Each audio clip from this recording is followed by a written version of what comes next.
선생님은 의과대학 졸업하셨고 지금 이제 서울에서 아나타 의원 하고 계시고 진실의 힘에서 이제 또 진실의 힘을 운영하고 계십니다. 그래서 지금 약간 요게 나오면 바로 이제 시작을 할 건데요. 선생님하고 일단 약속을 하나 합시다. 가급적이면 자지 않기로 하기. 두 번째로는 그래도 떠들지는 않기로 하기. 오케이? 네, 그 선생님 생각 지론 중에 하나는 강의를 할 때는 강의하는 사람만 얘기를 하는 게 맞아요. 그쵸? 강의를 하지 않는 사람도 얘기를 할 필요는 없는 것 같아요. 그래야 다른 사람이 잘 집중할 수 있으니까요. 네, 그러면 강용주 센터장님을 모셔오도록 하겠습니다. 박수!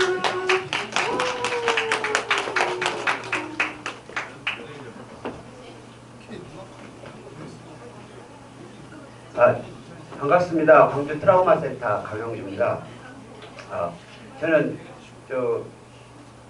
김은지 선생님 말씀에 저는 동의하지 않거든요. 아니 와서 재미없으니까 자는 거잖아요.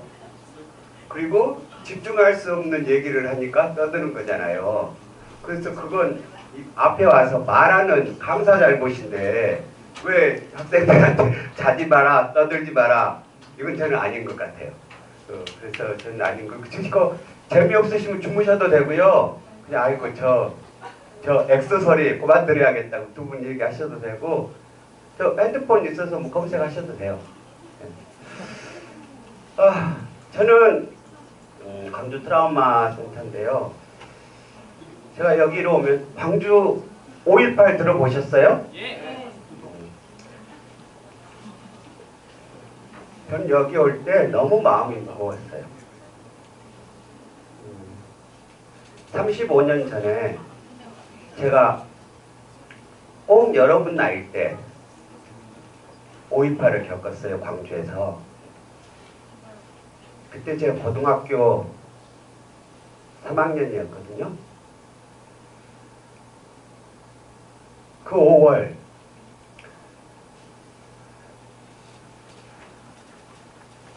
그 계절의 여왕에 그 35년이 지나도 그렇죠. 그래서 여러분들을 만나러 오는 게 35년 전에 도청 앞에서 개헌군에 죽어갔던 광주 시민들, 거기서 도망쳐 살아왔던 나, 그걸 보는 것 같았어요. 영상 하나 보고 시작하도록 하겠습니다. 불 좀 꺼주실래요? 제가 꺼야 됩니다.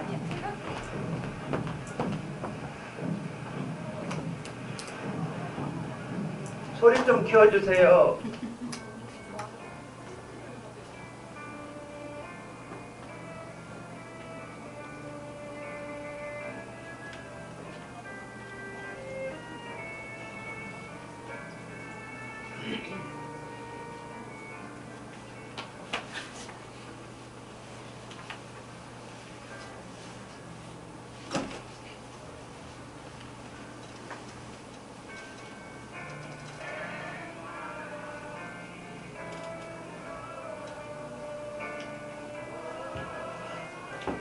우리 문건양 아버님은 80년 5월 27일 광주상고 1학년이던 문건양을 문제아기를 도청에서 잃었습니다.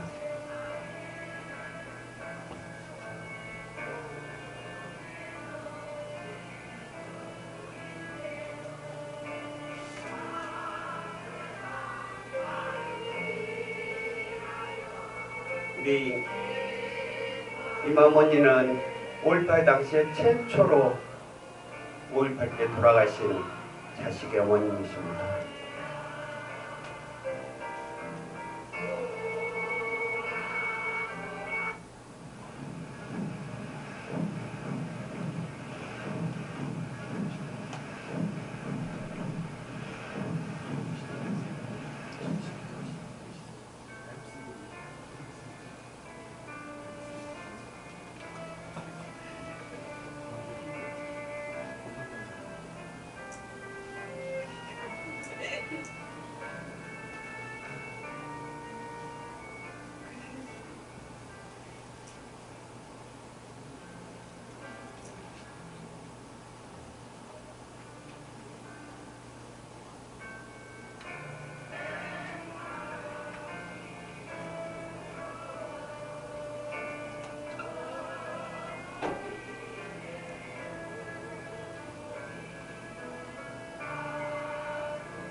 계속 되돌이편데요.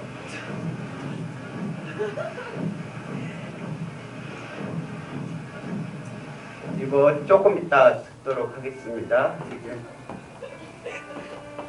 이게 저예요. 좀 이따 이게 저 찾으면 경품 들리려고 했더니 계속 지금 안 되잖아요.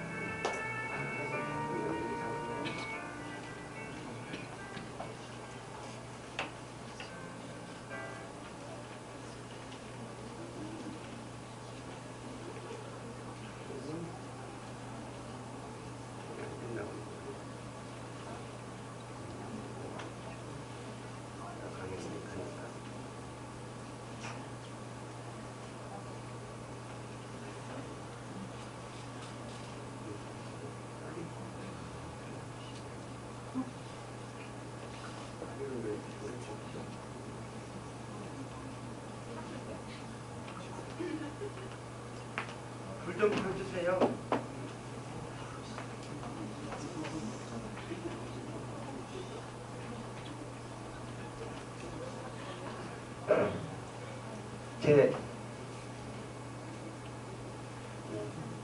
제가 고등학교 3학년 때 광주 동신고등학교를 다녔어요.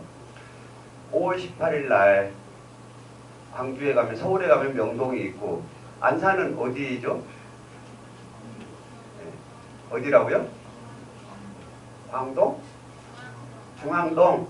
예, 광주는 충장로 극남로가 제일 번화가예요. 충장로 5가에 있는 본점제과점에서 전남여고생들이랑 저희 동신고등학교랑 5대5 미팅을 하기로 해서 가서 미팅을 하는 중이었어요. 미팅을 하고 있는데 갑자기 시끄러운 거예요, 바깥에가. 그래서 금남로를 갔더니 대학생들이 전두환이 물러가라, 비상계엄을 해제하라고 데모를 하고 있었어요. 그 전까지 저는 사회의식이 있는 사람은 아니었어요. 그 데모에 참가를 했고 5월 18일 날 계엄군이 광주 시민을 향해서 대검으로 찌르고 식스틴으로 난사하고 그렇게 돌아가신 분들을 모습을 봤어요. 그래서 5월 19일 학교에 가서 다른 학생들이랑 데모를 조직을 했어요. 했는데 3교시 끝나면 점심 먹고 4교시 끝나면 가방 들고 운동장으로 모이자 했는데 4교시 수업하고 있는데 교장 선생님이 부르시더라고요. 부르더니 교장 선생님이 그때 저 데모 같이 했었던 애들을 다 모아놓고 데모하면 안 된다. 그래서 저희는 하겠다. 그리고 교장 선생님이랑 한 30분 갑론을박을 했더니 교장 선생님이 화를 벌컥 내시더니 니들 맘대로 하라고. 저는 그랬어요. 교장 선생님. 아니 교장 선생님 이 5.18 나기 전에는 민주주의를 얘기하고 하시던 교장 선생님께서 학생들 자유를 얘기를 하고 하시던 분이 왜 못하게 하느냐고.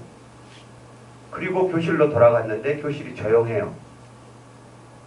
저희들을 교장실로 불러놓고 학생들 한 명씩 다 하교를 시켜버린 거예요. 그래서 광주 시민이 돌아가시는 걸 보고 제 친구들이랑 모여서 유인물을 만들고 했어요. 그러다 5월 21일 광주가 시민에 의해서 계엄군을 쫓아내고 5월 26일 저녁에 방송이 했어요. 광주 시민 여러분, 광주를 지킵시다. 우리가 오늘만 견디면 지금 부산항에서 코롤시오라는 미국 항공모함이 와서 우리를 구해주러 옵니다. 시민 여러분 오늘만 지킵시다. 그러더라고요. 그래서 제가 저녁밥을 먹고 저희 어머님에게 큰절을 드렸어요. 어머님, 저 도청에 광주를 지키러 가겠습니다. 저희 어머니가 안 된다고 그러세요. 그래서 어머니, 누군가는 가서 광주를 지켜야 됩니다. 이 땅의 민주주의를 누가 지킬 것입니까? 저 보내주세요. 어머니 저녁 한참 오시더니 잠깐 기다리라고 그러시더라고요. 그래서 나갔다가 저한테 담배 3갑을 사주셨어요. 제가 일찍 까져가지고 중학교 때부터 다 그렇게 했거든요. 그 어머님이 저한테 줄 수 있는 가장 큰 선물이 고3짜리 아들의 개배에 담배 세 갑을 넣어주는 거였어요. 그 담배 세 갑을 들고 도청 앞 YMCA에서 총을 들고 기다렸어요. 새벽이 밝아왔어요. 도청에서는 총소리가 나고 개홍군이 다가오고 탱크 소리가 불러오고 도청에서는 시민군들이 총을 버리고 투항에 나오는 모습을 봤어요. 그 순간 살아야겠다는 너무 두려웠어요. 그 총을 들고 있던 손이 사시나무 떨듯 떨렸어요. 살고 싶었어요. 여기서 도망가고 싶었어요. 그래서 총을 버리고 도청에서 도망쳐 나와요. 도청 앞에서 도망쳐 나왔지만 어디 갈 데는 없었어요. 도청 앞 충남장로 일가에 있는 일식집 지하에서 3시간, 2시간 달달 떨면서 있었는데 날이 밝고 사람들 소리가 났어요. 9시, 10시 셔터문을 열고 나갔어요. 그런데 그 앞에 정말 거짓말같이 저희 어머니가 서 계셨어요. 저희 집은 도청에서 300m 정도밖에 떨어져 있지 않은 데예요. 어머님이 자식을 보내고 밤새 한숨도 못 자셨죠. 총소리는 나고. 해가 밝자마자 어머니는 도청 주위를 계속 돌고 계셨어요. 돌고 계시다가 저를 만났어요. 그래서 제가 집으로 왔어요.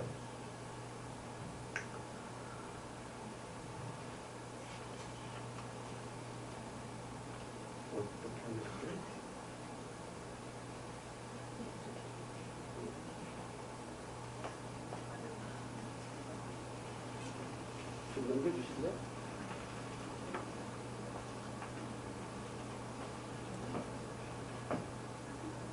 네, 다음요. 80년 5.18을 겪으면서 저는 내 영혼에 쨍하고 금이 가버렸다고 생각을 했어요. 다시는 옛날로 돌아갈 수 없었어요. 제 고등학교 다닐 때 제 꿈은 히피가 되는 거였어요. 세상을 떠돌고 춤추고 그리고 해양을 여행하고 그게 제 꿈이었어요. 80년 5월 18 고등학교 3학년이 그걸 감당하기는 너무 힘들었어요. 학교를 갔는데 선생님들은 예전과 다른 말씀을 하시고 그리고 저와 같이 총을 들고 싸웠던 사람은 도청 앞에서 체포돼서 상무대에 끌려가 있고 지금이라도 저를 잡으러 올 것 같아요. 80년 5.18 당시에 제가 총을 맞아서 죽었다고 그래서 학교 선생님들이 저희 집을 찾아오고 했어요. 5.18 당시에 다친 상처가 아직도 제 손에는 있어요. 도저히 세상을 살 수가 없었어요. 나에게는 임세계가 무너져 버렸어요. 학교를 그만두고 절에 들어가서 있고 포장마차에서 포장마차를 하고 그렇게 세월을 보냈어요. 아마 여러분들도 여러분의 고등학교 2학년이 2번이었을 것 같아요. 4월 16일 전에 여러분이 올라갔던 2학년하고 4월 16일 이후에 여러분이 다녔던 2학년은 다른 것 같아요. 그렇게 너무 힘들게 떠돌고 있는데 저희 어머님이 저를 부르시더라고요. 그때는 여인숙에서 방 하나 얻어놓고 시내 근처에서 포장마차를 하고 있었어요. 포장마차를 하는데 동네 건달이 와서 음식을 시키더라고요. 음식을 시키고 다 먹더니 야 꼬마들 내가 니들 잘 봐줄 테니까 나한테 잘해 하고 가더라고요. 그래서 안 돼요 아저씨 계산하세요. 그랬더니 이 새끼가 맞으려고. 제가 그때 제가 요리하던 칼을 들었어요. 그래서 그 사람 오게 됐어요. 너 돈 내라. 안 그러면 걷어버린다. 80년 후는 저에게 세상에 대한 엄청난 분노, 세상에 대한 엄청난 신뢰감이 상실, 제 자신도 어쩔 수 없는. 그러던데 어머님이 저에게 오시더니 집에 오라고 하시더라고요. 따뜻한 밥을 해주시더니 잡수 먹으라고 그랬어요. 그러더니 저에게 꼭 하실 말씀이 있대요. 그래서 뭐요? 그랬더니 들어준다고 약속을 하래요. 아니 무슨 말인가 알아야지 들어줄 거 아니에요. 어머니가 들어준다고 약속해야지 말씀을 하시겠다고. 그래서 아니 말씀하시라고. 그랬더니 어머니가 다시 저보다, 지금은 머리 기르고 다니죠. 그때는 고등학생들 머리 빡빡 하는 교복 입고 다니잖아요. 군복 같은. 근데 어머니 다시 고등학교로 가라고 하는 거예요. 저는 절대 못 간다 그랬어요. 쪽팔리자를 1년 후배들하고 어떻게 다녀요. 그래서 어머니 걱정 마세요. 내가 검정고시 봐서 대학 가면 안 되니까. 잘 믿질 않겠지만 제 학교 다닐 때 고등학교 때도 장학금 받고 다녔거든요. 제 친구들 검정고시 제가 많이 받았어요. 그래서 아니 걱정 마시라고.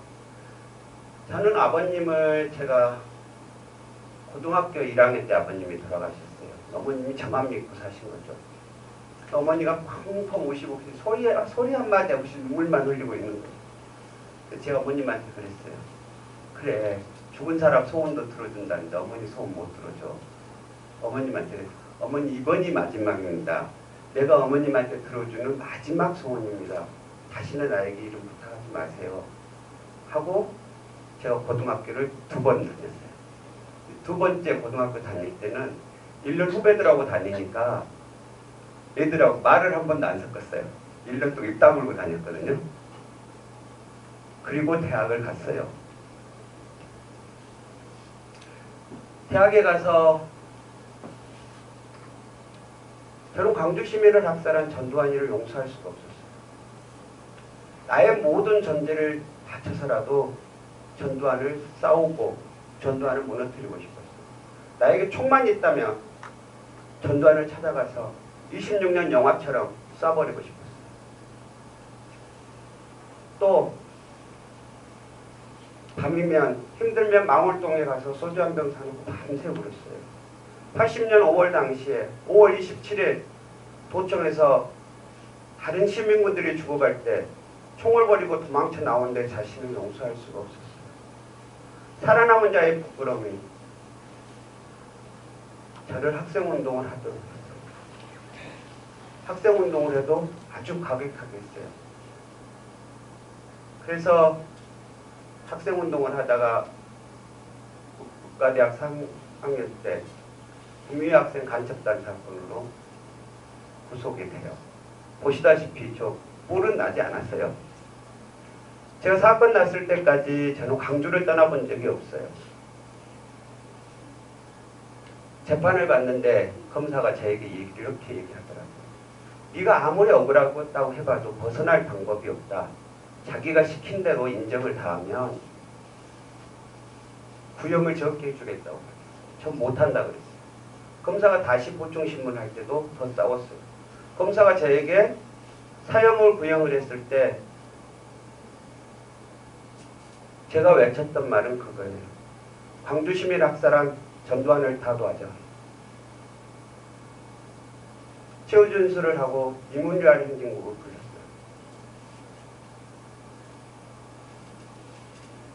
제가 남산 안기부에서 고문을 당하고 그리고 사회적 불가촉천민이 간첩이 돼서 유기징역을 받았던 나이는 24살입니다.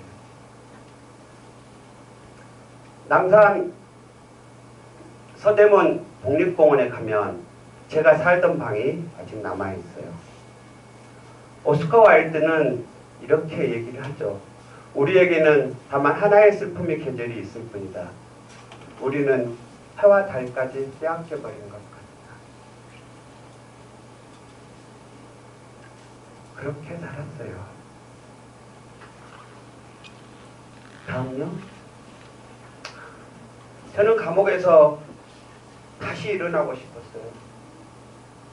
80년 5.18 당시에 그 사람들이 죽어갈 때 총을 버리고 도망쳐버린 내 자신을 용서할 수가 없었고, 남산 안기부에 잡혀가서 고문의 굴복에서 아닌 것을 그렇다라고 인정한 나를 용서할 수가 없었어요. 더더군다나 전두환이가 안기부랑 해서 내 사건 조작한 내용을 저에게 2주 동안 외우도록 했어요. 외워서 MBC TV의 1시간짜리 특집곡으로 저한테 나와서 말을 하도록 했어요. 폭력의 굴복에서 광주 시민을 텔레비에 나와서 욕되게 주절거린 저를 용서할 수가 없었어요. 저는 그때 심정을 이렇게 얘기를 해요. 내 영혼이 쓰레기통 속에 처박혀버렸다. 저는 다시 일어나서 광주로 가고 싶었어요. 망월동에 돌아가신 그 영령들 곁으로 일어서서 가고 싶었어요. 그게 제가 폭력에 굴복하지 않고, 전두환이는 저에게 잘못했다고 반성문을, 전향서를, 준법서약서를 요구했지만 저는 거부했어요. 왜? 광주 시민을 학살한 전두환에게 나는 굴복할 수가 없고, 걸음걸음마다 자빠지고 엎어져서 80년 5월 당시에 현장에서 도망치고, 그리고 85년 폭력의 굴복에서 텔레비에 나와 주절거리고, 그렇게 부족하고 상처투정이 뿐이 나지만 다시 일어나서 광주로 망원동으로 가고 싶었어요. 그렇게 감옥에서 14년을 싸웠어요. 그래서 마침내 1999년 2월 전향하지 않고 준법서약서를 쓰지 않은 최초의 사람으로 출소를 하게 됐어요. 저희 어머니세요. 저희 장모님이고, 어머님 올해 연세가 90이세요. 저희 장모님은 80이시고,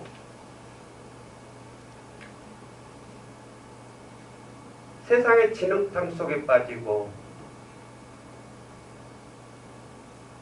꺼진 거울처럼 세상이 무너져 내리고 내 영혼이 쓰레기통에 처박혀 버렸을 때 나의 손을 잡아주셨고, 저희 어머니셨고, 광주에 있는 많은 분들이었고, 그리고 광주를 위해서 또 저를 위해서 함께 싸워줬던 사람들이 있었어요. 인디언의 격언이라고도 하고 힐러리 클린턴의 책 제목이기도 해요. 아이 하나 키우는데 온 마을이 필요하다. 정말 그런 것 같아요. 5.18을 겪은, 그리고 고문에 갈기갈기 찢어져버린, 쓰레기가 돼버린 제가 다시 일어나서 기고 무릎걸음으로 한 발 한 발 이렇게 해서 마침내 온전한 모습으로 광주로, 망원동으로 도청 앞에 서게 만들었던, 그건 제가 아니었어요. 제 손을 잡아주고 저와 함께 해줬던 그 많은 분들이 저로 하여금 다시 일어설 수 있도록 했다는 생각이 들어요. 제가 99년도에 출소를 했는데, 잘 안 믿기겠지만 저 원래 의과대학 다녔어요. 했을 때 제가 나이가 40이었어요. 40이었는데 의대를 다니기는 4년을 다녔는데 학생운동하고 노동운동하고 탄광에 가서 일하고 수배 걸려서 도망다니고 이런 일하고 예과 2년을 미처 못 마쳤어요. 그래서 99년도에 예과 2년 2학년으로 복학을 했어요. 나이 마흔에 공부를 하려니 너무 힘들더라고요. 뭐 여기 이과생도 있어요? 이과. 누구? 저는 다 문과예요. 나는 수소결합, 이중결합 뭐 이런 거 있잖아요. 그 제가 80년대, 81년에 고등학교 다닐 때 해보고 대학 다닐 때는 학생운동하고 그 다음에 감옥 살고 하느라고 20년 동안 보지를 않은 거예요. 그래서 20년 만에 의대를 들어가서 제가 2004년도에 졸업을 합니다. 근데 갔는데 정말 제가 98학번하고 같이 졸업을 했거든요. 98학번하고 하는데 얘들은 10분에 한 페이지를 외워요. 의대 공부는 그냥 외우는 거거든요. 단순한 건. 저는 이 한 줄을 외우고 나서 다음 줄을 외우려고 하면 기억이 안 나는 거예요. 근데 이제 자꾸 하니까 30분에 반 페이지 정도는 외울 수 있도록 하는데 걔들이 저를 졸업을 시켰어요. 글 잘 쓰고 노트 정리 잘하는 사람 있잖아요. 그럼 수업 끝나면 걔들이 오빠 이것 봐 하고 줘요. 그럼 저는 그것만 봐요. 교수님이 강의하는데 저는 잘 이제는 나이가 마흔이나 보르니까 잘 모르겠더라고요. 제가 복학을 해서 저희들이 200명 정도가 강의실인데 200명 강의실 가장 첫 줄에 앉아 있었어요. 첫 줄에 앉아서 교수님 강의를 듣는데 교수님 강의하면 이 파편이 날라오잖아요. 특히 햇볕 쬐 때는. 그건 잘 보이는데 교수님 강의 내용을 잘 못 알아보겠더라고요. 그래서 애들이 기분 좋을 때는 형님, 오빠 하고요. 조금 마음에 안 들면 바로 하는 말이 아저씨! 그렇게 2004년에 졸업을 했습니다. 저희 의대 졸업 10주년이에요. 이 애들이 다 저를 끌고 졸업을 시켜준 거죠. 그래서 지금도 애들이 저를 친구처럼, 형처럼 그리고 이끌고 와서 여기까지 세워줬다라고 생각을 해요.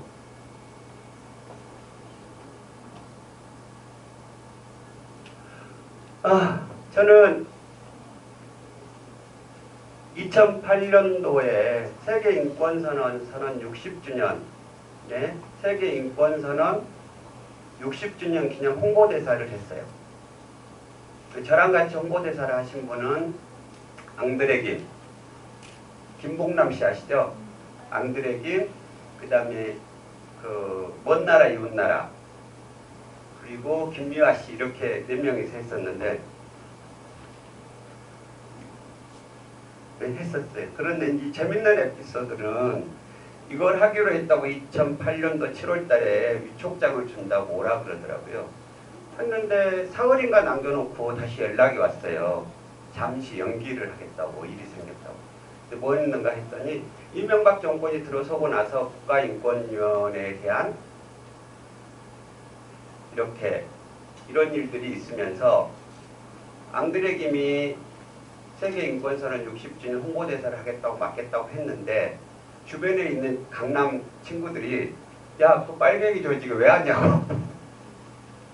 그래서 앙드레 김이 자기 인권 홍보대사 못 하겠다고. 그래서 안고가 하나 빠진 거잖아요. 그래가지고 위촉식을 못 했어요. 다음요.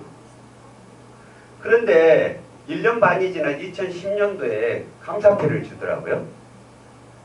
저를 세계인권선언 인권 홍보대사로 했던 건 뭐였냐면 그동안에 홍보대사라고 하는 사람들이 유명인이나 연예인들이 늘 해왔는데 세계인권선언 60주년을 맞아서 이번에는 정말로 인권을 위해서 투쟁하고 싸워온 사람을 홍보대사로 모시다 하고 저를 위촉을 했는데 앙드레 김도 안 한다 그러고 그거 보니까 이 사람이 5.18 때 총도 들었고 그리고 감옥에서 오래 살고 그래서 압득을 한 거예요.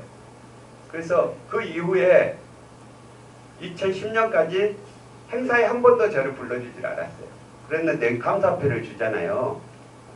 그동안 국가인권위원회 인권 홍보대사로 활동하면서 우리 사회의 인권 감수성을 향상시키는 사람이 사람답게 사는 세상을 만드는데 함께 해주셔서 감사합니다. 그래서 이건 내가 아무것도 않고 집에가 있어서 감사하다는 뜻으로 받은 거예요. 다음요.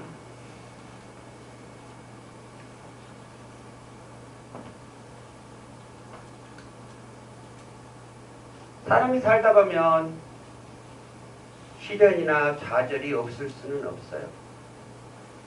누구나 그런 일을 겪기 마련이에요. 하지만 좀 더 특별한 경험들이 있을 수 있죠. 제가 겪었던 80년 5.18, 제 옆에서 대검에 맞아서 쓰러졌던 사람, 도청 앞에서 시스템에 맞고 쓰러지는데 거기서 총을 버리고 도망쳐왔던,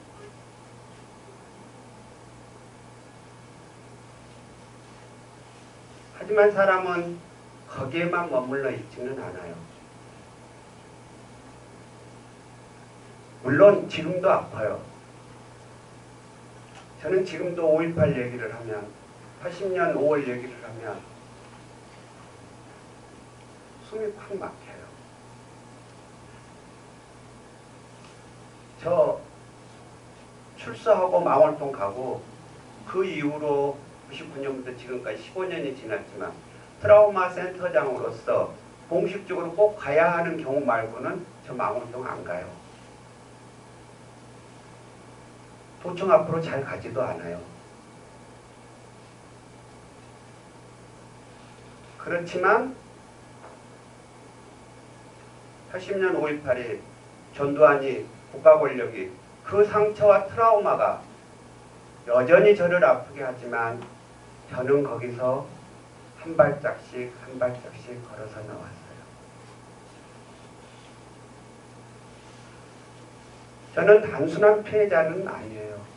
그 피해자 속에서 생존자로 일어섰고 거기서 한 발 더 나가서 사회적 의미를 실천하는 그런 사람이 되었어요. 나의 의지와는 무관하게 삶이 저를 그렇게 이끌어줬어요.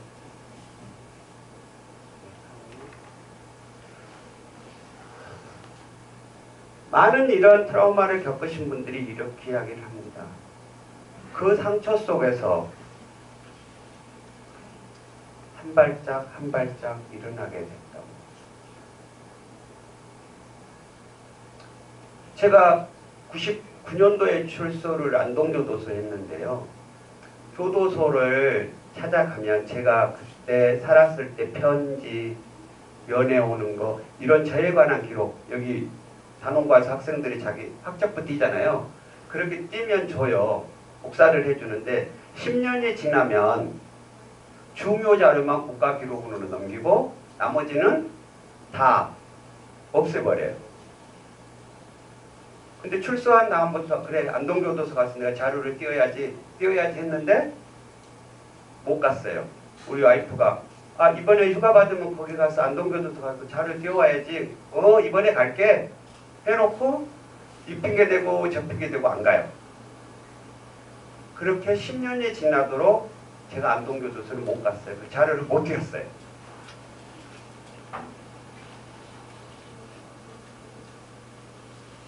그지만 그 상처 속에서도 우리가 일어날 수 있고 그 아픔을 속에서 나보다 더 아니면 나와 같이 아픈 사람들을 같은 눈, 공감의 눈으로 볼 수는 있을 것 같아요. 아마 많은 시간이 걸릴 거예요. 제가 80년 5.18을 겪고 망월동을 그래도 좀 더 자유롭게 갈 수 있었던 것, 그리고 나의 상처에 대해서 사람들에게 조금 더 힘을 내서 말할 수 있게 됐던 것, 그건 불과 2, 3년 사이예요.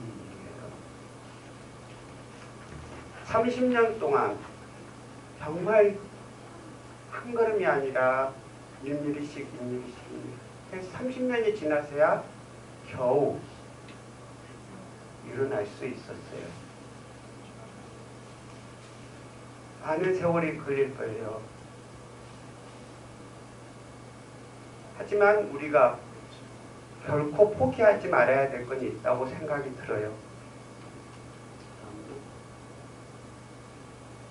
네, 다음.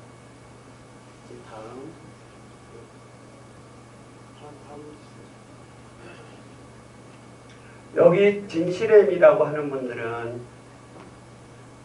70년대, 80년대 고문 조작으로 간첩으로 끌려가서 사형을 당해서 죽기도 하고 무기징역을 받아서 28년을 살기도 하고 2달씩 남산 안기부에서 고문을 당하고 조작해서 들어가셨던 분들이에요. 이분들이 진실을 밝혀달라고 오직 진실만이 세상을 밝힐 수 있다고 어떤 폭력도 진실은 이길 수 없다고 그렇게 싸웠어요. 그래서 당신들이 간첩이 되고 무기징역을 받고 하면서 30년, 40년 지나서 무죄를 받으셔서 배상금을 받았어요. 그 형사 보상금하고 민사소송에 돈을 내서 다시는 우리나라에 이런 고문과 같은 야만적인 일이 없었으면 좋겠다 하고 재단을 만드셨어요. 그분들이 돈을 내서 쌍용 자동차 가면 와락 있잖아요. 그 와락의 시약기금 최초로 이분들이 낸 3천만 원이 모태가 돼서 와락이 만들어지게 됐어요. 다음.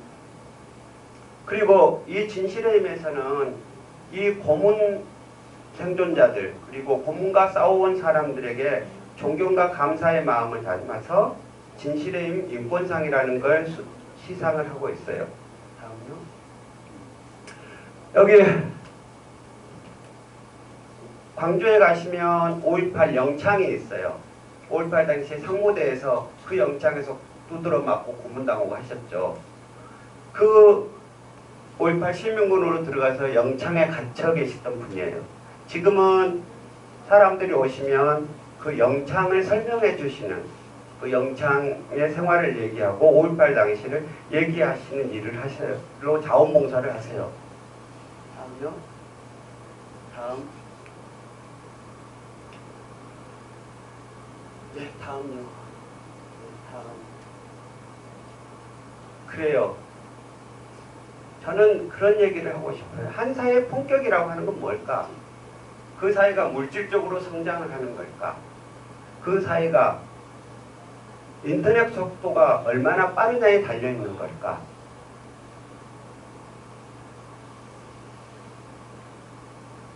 저는 그건 아니라고 생각이 들어요.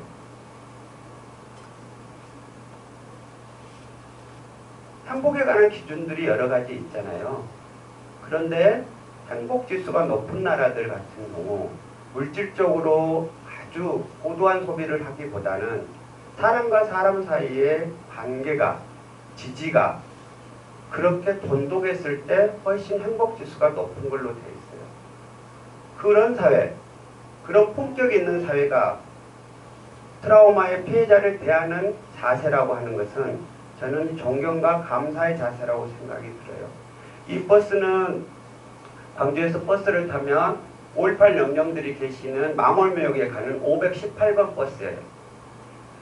저희 트라우마 센터에서 518번 버스에 이런 광고를 하고 있어요. 80년 5월 광주를 지켜낸 당신들이 계셨기에 오늘의 광주가 있습니다. 고맙습니다. 존경합니다. 다음요. 다윗 왕이 내가 반지를 만들고 싶다. 반지 하나 해달라고 했어요.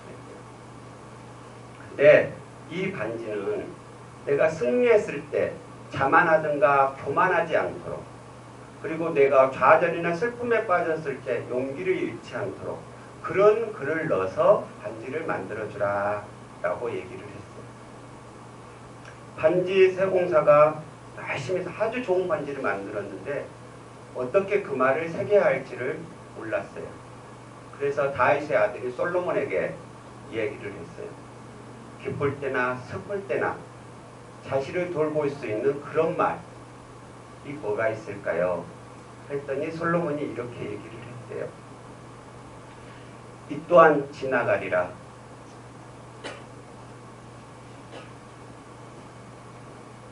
세월이 우리를 일으켜 세울 것입니다.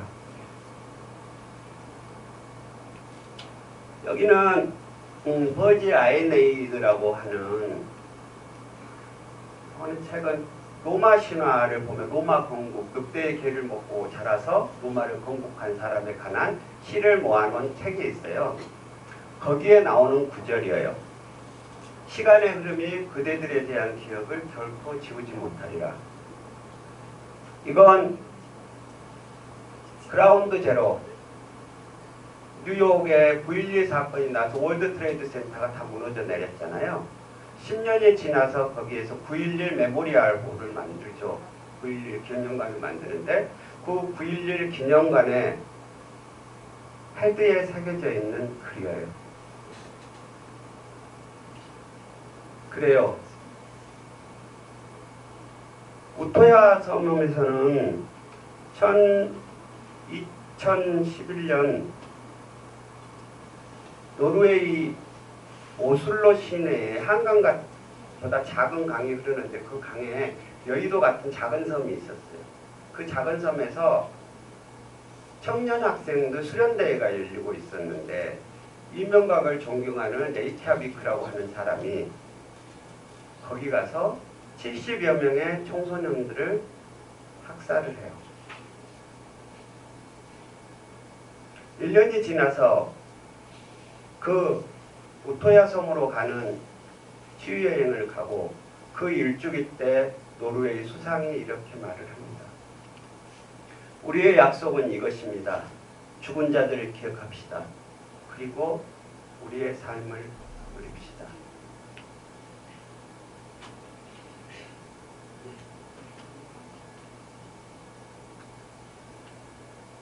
인생은 스테인드 글라스와 같습니다. 밖에 햇빛이 났을 때 스테인드 글라스가 아름다운 게 아니고 그 빛이 사그라들고 건물 안에 작은 빛이 켜질 때 스테인드 글라스는 더 아름답고 또렷해집니다. 제게 80년 5월은 세상에 태양이 사라진 날이었습니다. 지금까지 제가 알아왔던 세계로 저는 돌아갈 수 없었습니다. 하지만 사라져버린 태양 속에서 그 어둠 속에서 등 하나, 불꽃 하나 키우려고 했습니다. 다음요. 저랑 닮았죠? 잘 안 믿겠지만 제가 바리스타인데요. 제가 바리스타를 한 35,000번까지 나왔어요. 한국 커피 교육협회에서. 제가 1700번 땄거든요. 2007년도에 커피를 배웠어요. 강릉에 갔더니 우리나라 커피 4대 천왕 중에 한 분이 계시더라고요. 그분이 박이추라고 하시는 분인데 그분한테 커피를 배웠는데 삶을 견디게 해주는 건 그것 같아요. 분노나 슬픔보다는 일상의 삶의 즐거움들을 찾아가는 일인 것 같아요. 커피도 하고 요리도 하고 그리고 춤도 배우러 다니고 그러거든요. 다음.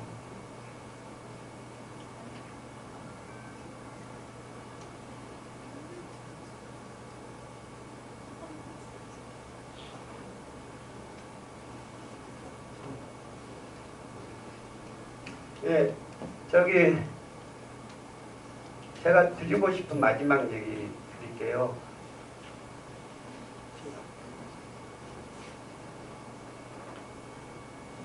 나는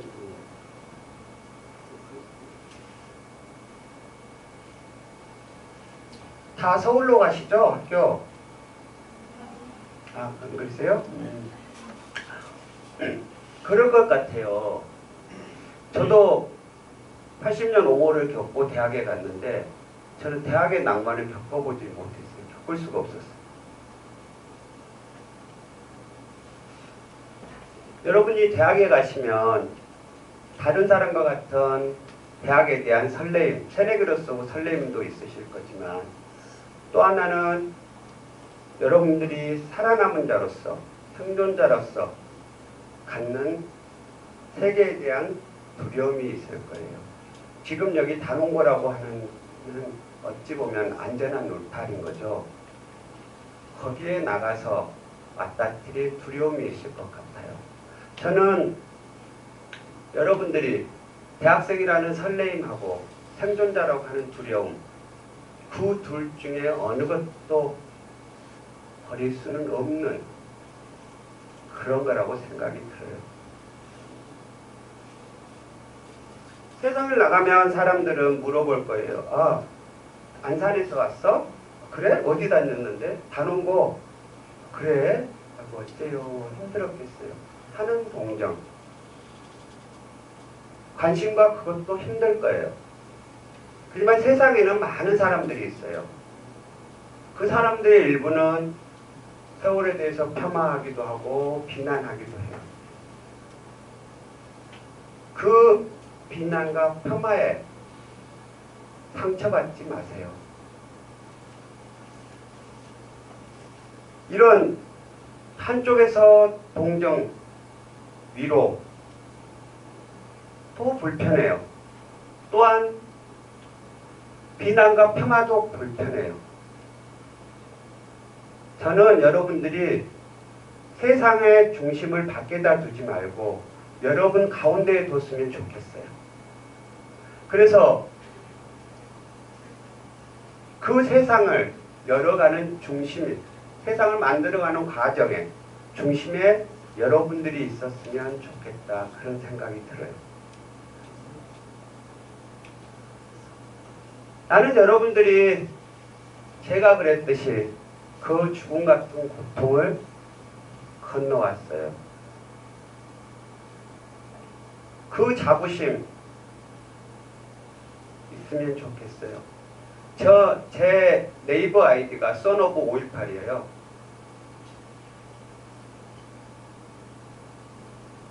제 지메일 아이디도 써노브 518이에요.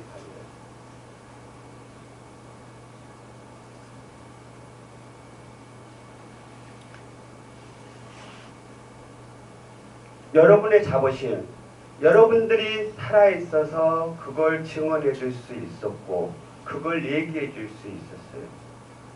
생존자라고 하는 것은 증언자이고 여러분들이 있어서 그 일들을 사람들이 이해하고 받아들일 수 있는 거예요. 그래서 늘 학살자들은, 늘 가해자들은 침묵을 요구를 하는 거죠. 그래요.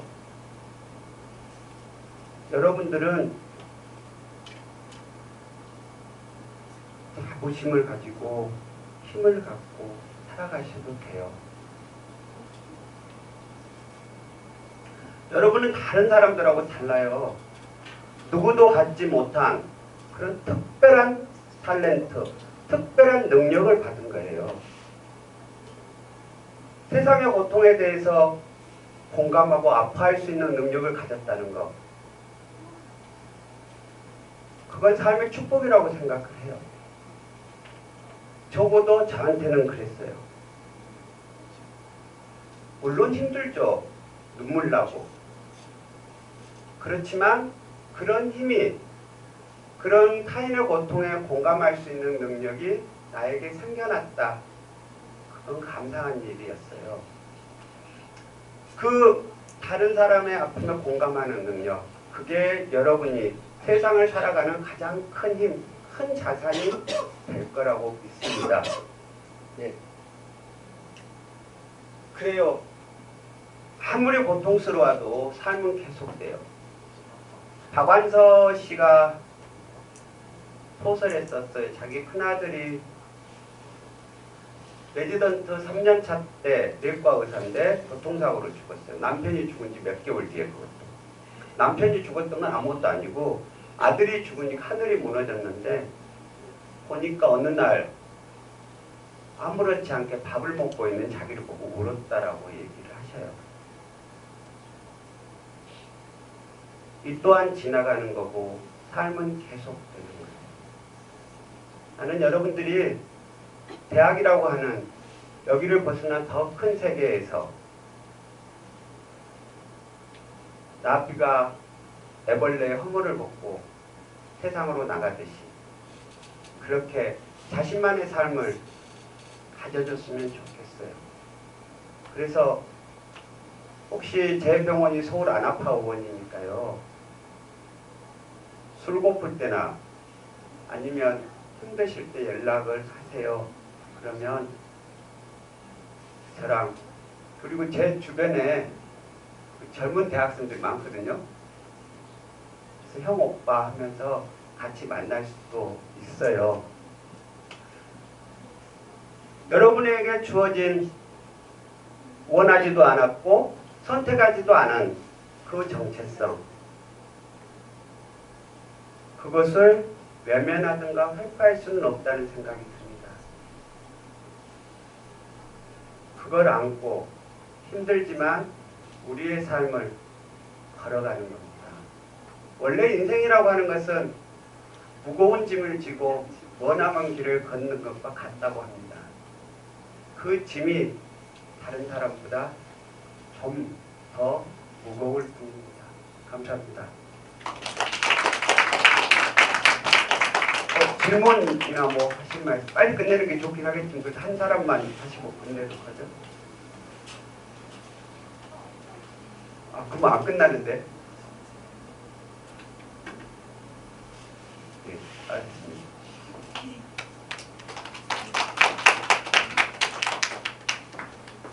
제가 정말 사실은 존경하는 선생님 중에 한 분이에요. 네, 너무 감사드리고, 네, 사실 이렇게 여기 와서 여기 멀잖아요, 안산이. 아침부터 정말 다른 일도 많이 바쁘신 선생님 두 분이 오셔서 오늘 강의 진행하셨는데 제가 무슨 말을 하는 게 선생님 그 강의 깊이를 오히려 따라갈 수 없는 말이어서 여러분들한테 좀 도움이 되었었으면 좋겠고요. 그리고 오늘 이제 강의, 안건강센터 이제 강의를 여기에서 마무리하도록 하겠습니다. 네. 오늘 즐거운 하루 되세요.